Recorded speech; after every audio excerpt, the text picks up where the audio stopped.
incomplete games, DLC whoring, and complete editions. These are the subjects I'm going to be talking about in this video. And incomplete games are one of the many reasons why I am quitting gaming. And we'll bring up two examples here. Metal Gear Solid 5 and Final Fantasy 15. Speaking of which, you can see Noctis behind me. So, Metal Gear Solid 5, as we know, had one ending, and then it switched over to Chapter 2, which made us think, oh, there's a lot more to this, and we're going to get an even better ending.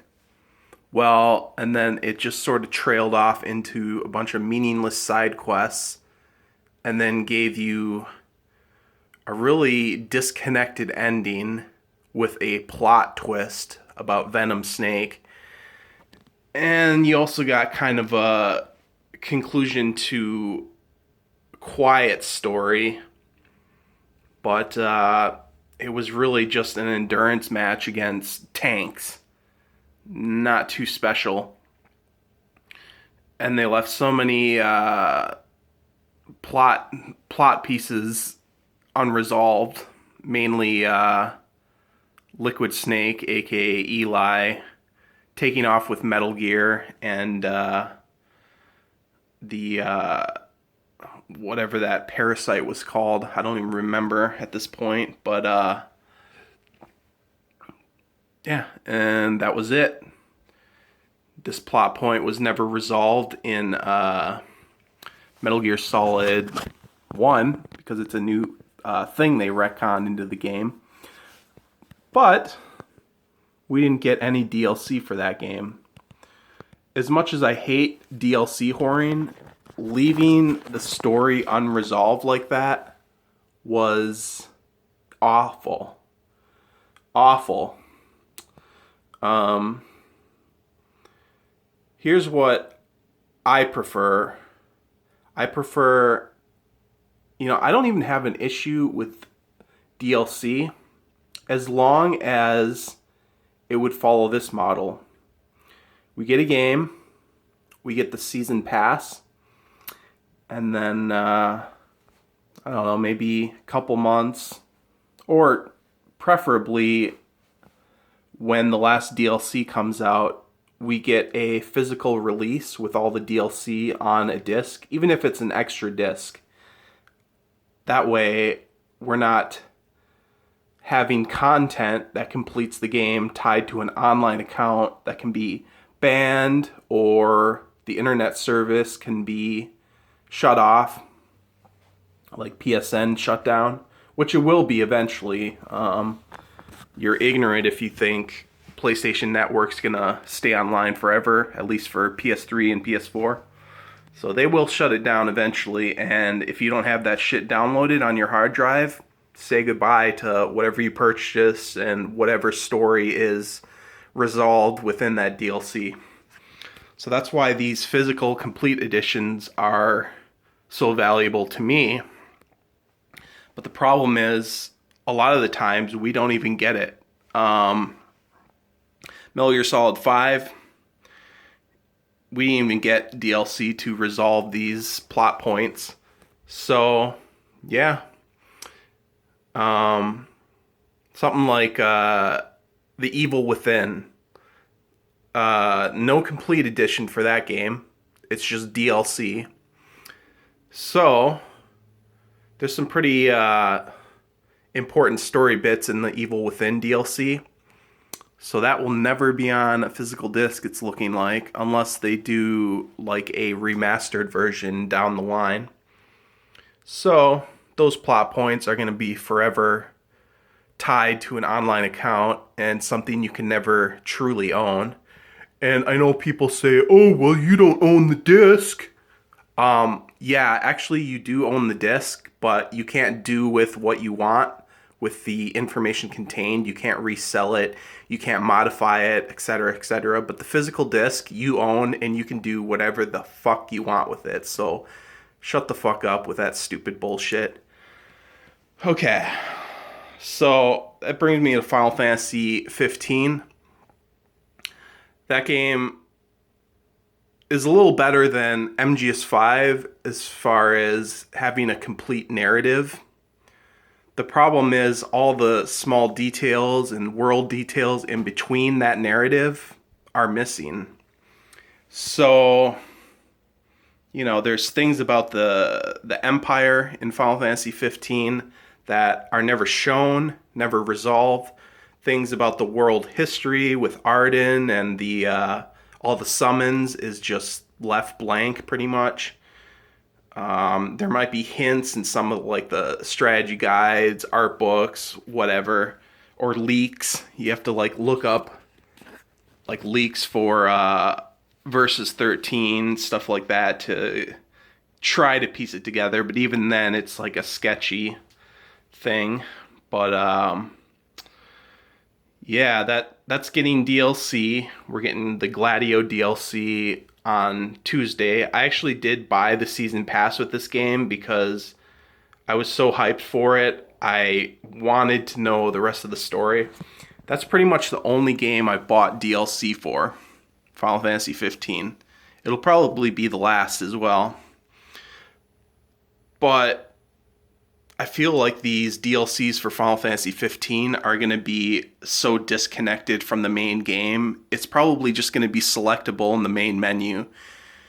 Now, this Gladio DLC, basically during the story, Gladio just takes off from the party and says, oh, I got to go do some things. And then later he comes back with a new scar on his face because he goes to fight Gilgamesh. And this would have been more ideal if they had, like, when you get to that section, there'd be an option. Do you want to play this section to show what Gladio's been doing? But I'm pretty sure it's going to be a menu choice because the gameplay footage shows them reminiscing about shit right before the end of the game. So they're just going to make it a menu choice where you pick it and it pretends it's the end of the game. And then you play Gladio's memory of that thing he went through. So I don't know. It's got more of Core, the side character that joined your party early on. People wanted more of him in the main game, and now he's just going to be in some disconnected DLC episode running around with Gladio. And people want more of the Final Fantasy 15 world. They want to be able to explore more of it. There was so much of it cut off. All you get in Gladio's DLC is that canyon that's to the east of Lestalem. So it's unknown if you're even going to be able to explore that canyon as the main party. It's probably just going to be a one-off thing you do with Gladio. So that's not too impressive for expanding the world. But Promptos looks a little bit more appealing to me because you get to see more of the second continent, which was basically a really stupid linear train ride with, I think, maybe 2 or 3 stops. Yeah, that was really sad. You couldn't even explore, what was the Tenebrae? That's the city that Luna is from.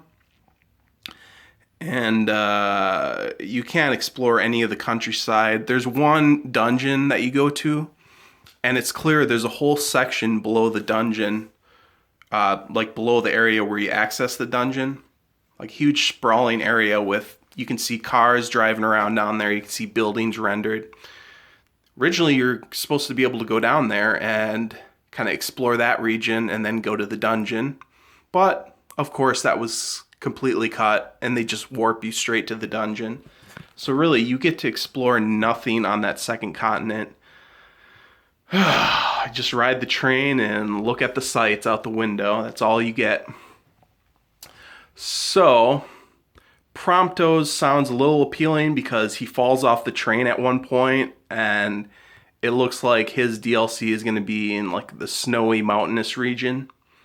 But I have a feeling that's just going to be a linear dungeon that's 2 hours long, and you're not even going to be able to explore the landscape. It's probably going to be like a crevice or a valley or something that he runs through, and that's it. And then you go to a dungeon, you get some cutscenes, you fight some bosses, and it's going to be the same as Gladios, I'm pretty sure. I mean, these DLCs are, I think, like $5 each, so you're not going to get much for $5. I think Gladios is confirmed to be 2-3 hours long, but when they say that, it probably means it's going to be 1 to 2 hours at most. So, yeah, they're not really listening to what the fans want. It's pretty weak so far. I'll see what happens when the Gladio DLC comes out on Tuesday. But back to the point, it's like even if this Final Fantasy 15 DLC resolves the missing storyline bits, so far it's only a DLC. It's not, so far it's not going to be on a disc. So collectability wise, for someone like me who likes physical media, it's kind of worthless. And that's the trend in the US, it seems like. They think no one here wants physical media anymore, which is probably true. I mean, all the normies, they think it's so cool to download DLC. Like, wow, it's so convenient. Yeah, it's convenient for the pocketbooks of the corporations because you don't actually own anything. We can, ban you at any time and you lose your shit. How often it actually happens? Probably not that often, but servers getting shut down, that does happen eventually. So I'm not gonna risk losing my collection to an online server. I bought digitally, but I'm done at this point. I do hope Final Fantasy 15 gets a complete edition at some point, but I highly doubt it. Japan and Europe seems to get more physical releases of like DLC. One or two examples would be Bloodborne, the Old Hunters Edition. This bundled the Bloodborne DLC and all the patches onto a disc, but it was only in Europe and Japan. I believe there's a US version, but it's just DLC vouchers pretty much, or it's like a digital only bundle. And yeah, it makes me sad that the market in the US is just focused on people downloading their shit. You don't own anything that way.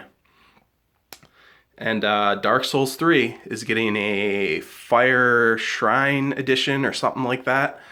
And yeah, that again, that's Japan and Europe gets the physical. Well, we don't know yet if it's actually physical DLC on a disc. It might be DLC vouchers. We don't know yet, but for now, that release is only in Japan and Europe. And the US, well, we have to download it.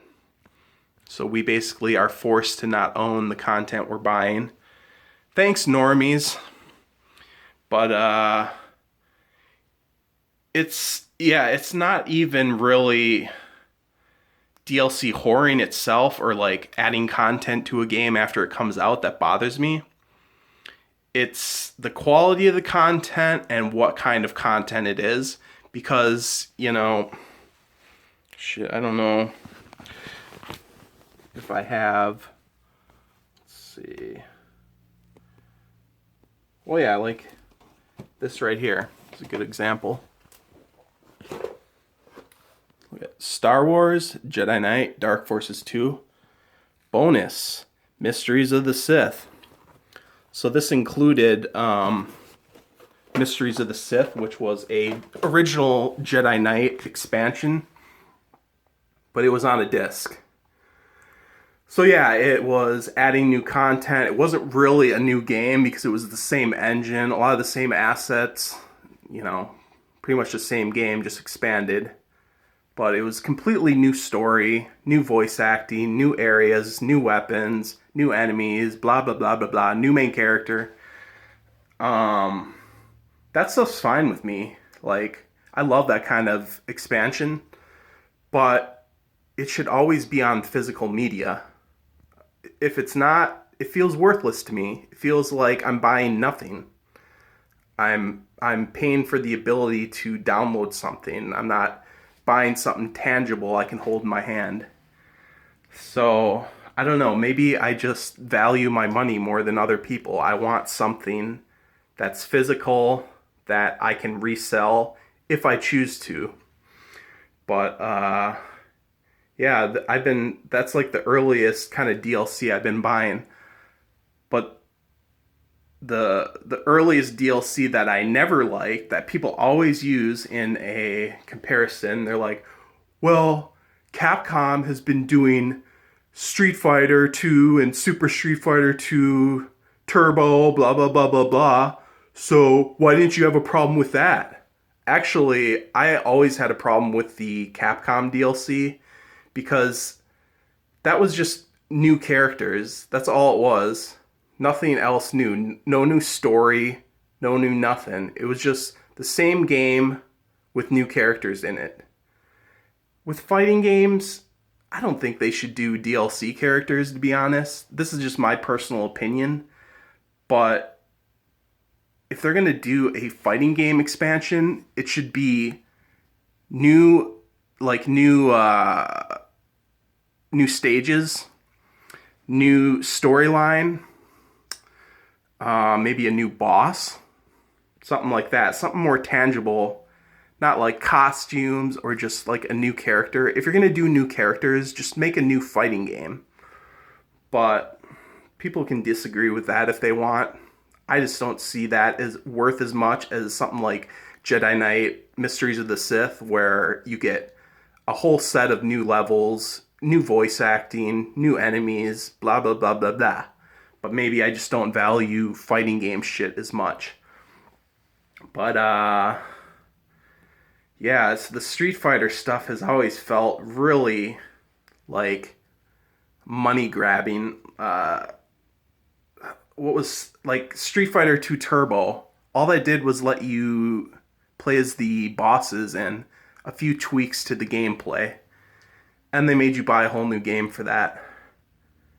They should have just made a new Street Fighter at that point. And then they did Super Street Fighter 2 with, I think, two new characters, or I think it was two new, it was Cammy and that Indian dude, T-Hawk. Oh no, it was like four new characters, but still, it's like, first they added the bosses, and then they actually added new characters. So that's three versions of the fucking game. When they make fighting games, I think they should just have all the characters that are meant to be in the game ready when it comes out. And if they weren't in the game, make a new fucking game. But yeah, I can't think of much other DLC whoring back in the day. Most of the expansions were like PC games with new campaigns. I can't. There might have been a few examples of really weak DLC, but no one really gave a shit about those. Like Quake 1, that game, it's another one. I have these two.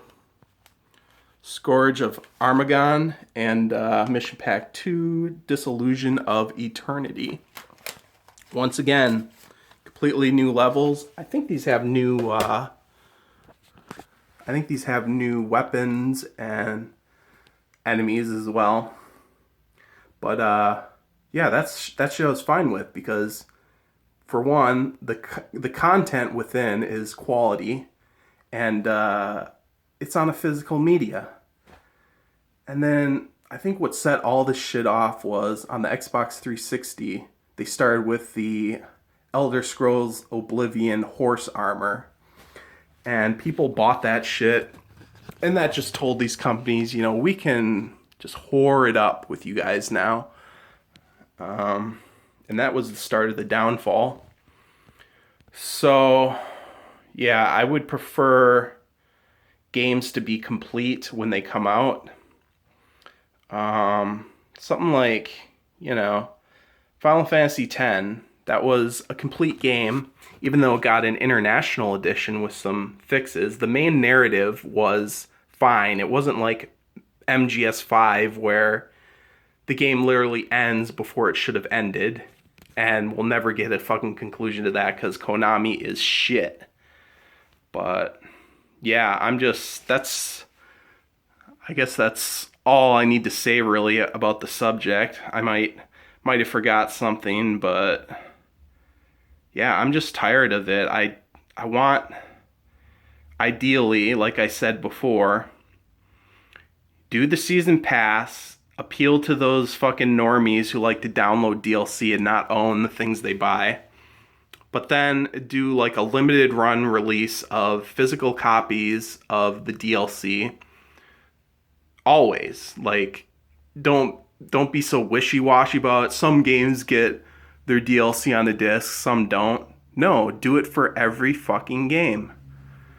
Yeah, I really hope that Final Fantasy 15 DLC gets a disc release, because I'll be really sad if it's forever locked to a fucking online account, because that game desperately needs more fleshing out of the story. So who knows? It might be totally shit. It probably will be, because the Gladio DLC is probably going to be 2 hours. It's going to be like 6 hours total of new gameplay for the season pass. And yeah, there's so much more they need to add to that game. Like, what happened to Ravis? What happened to the scientist guy? I forget his name. It's like a V name. I can't pronounce it anyways, but he's like the scientist that helped create the demons or whatever. He got like one scene in the fucking game, and then he just never showed up again. I think he might have find him dead or something. But yeah, it's 15, man. It did have a definitive ending, and I liked how it ended, but there was so much in between that was missing. So yeah, I highly doubt this industry is gonna go in that direction. It's just gonna go more and more digital, and you're gonna own shit less and less. It will probably get to the point where you stream everything and you own nothing, and that's exactly how they want it. They don't want anyone to be able to borrow discs of people. They want everyone to have to buy their own copy, maximize profits, fuck the old gamers, get new ones, and you fucking normies are the ones to blame for this shit. So, I don't know, I guess that's all I should say at this point. This video is running on and on, but until this situation changes, I'm fucking out. I might buy a few games that actually get complete editions on a disc, but other than that, I'm fucking done. Like Shadow of War, the new Middle-earth game, immediately it has like a $80 or $100 deluxe edition. Like, oh, this is how you get the complete game, but you don't get it all right away, and you have to download it, so you're not even going to own it. So Middle-earth, Shadow of War, not even buying it day one. If it ever gets a complete edition, I might buy it, but I'm fucking done. I'm done getting fucking reamed by these goddamn companies. That's just one thing among many. Like, this SJW pandering. That shit's so fucking cancerous. Like, that combined with DLC whoring, I'm fucking done, man. Look at all these games I got, though. Look at that. Do I really need more games at this point? There's so many in my backlog here that I haven't beaten. What the fuck's the point of continuing to support these companies that want to ream me in the fucking ass? Anyways, peace out, guys.